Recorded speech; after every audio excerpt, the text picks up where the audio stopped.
Hello ladies and gents, this is KANO from the Gamers section back with another review. For today's review is on Remnant 2 for the Xbox Series X and S, PlayStation 5, and PC. Remnant 2 takes place about 10 years after From the Ashes. In the game, you play as your created character where you end up opening up the red stone again only to see that Ford has gone through the stone and you have to stop him. Your goal is to go through solo or with your friends to stop evil from destroying reality itself. Remnant 2's music in the game is very dark and deep when it comes to the cutscenes, but when it comes to the gameplay, it does get action based with the deep, rich sounds of the music along with the sounds of the guns. The main thing I have to say about the sounds is that it sounds basically the same like From the Ashes when it comes to the guns and the sounds of the special enemies to kill. The graphics in the game is a step up from Remnants From the Ashes. It still have that From the Ashes feel to it, but it is a major step up from the details to the environments to the character customization too.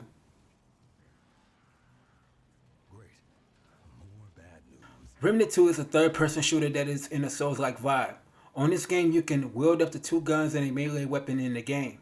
The whole game's focus is on firearms and you can use the melee weapon if you want. There are different classes in the game including Gunslinger, Hunter, Handler, just to name a few. Unlike its predecessor, you can have up to 2 different archetypes in the game where it gets a little easier against enemies. Now the type of enemies in the game you can face is like the enthusiastic type of robots in one area or rotten roots enemies is just to name a few. And there's a bunch of enemies in the game. The type of weapons you can get in the game is the pistol, the machine guns, the light machine guns, and so much more.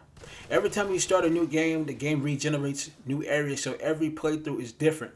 You can also play in co-op and somewhat in a multiplayer mode, but not really that much. When it comes down to the whole game, there was some glitches in the game where I found it to be questionable when it comes to some of the areas in the game, whereas when I returned to the red stone after I died on a level, I came back to it and I kept dying without any responding, which was odd to me.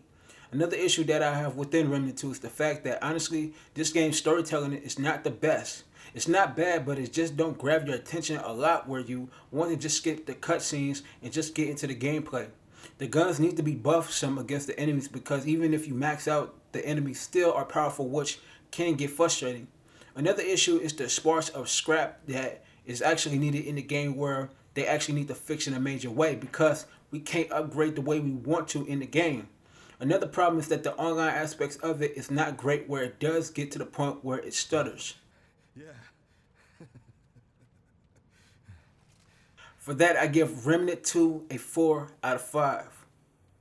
Thank you for tuning into the best place for gaming, and that's the Gamer section.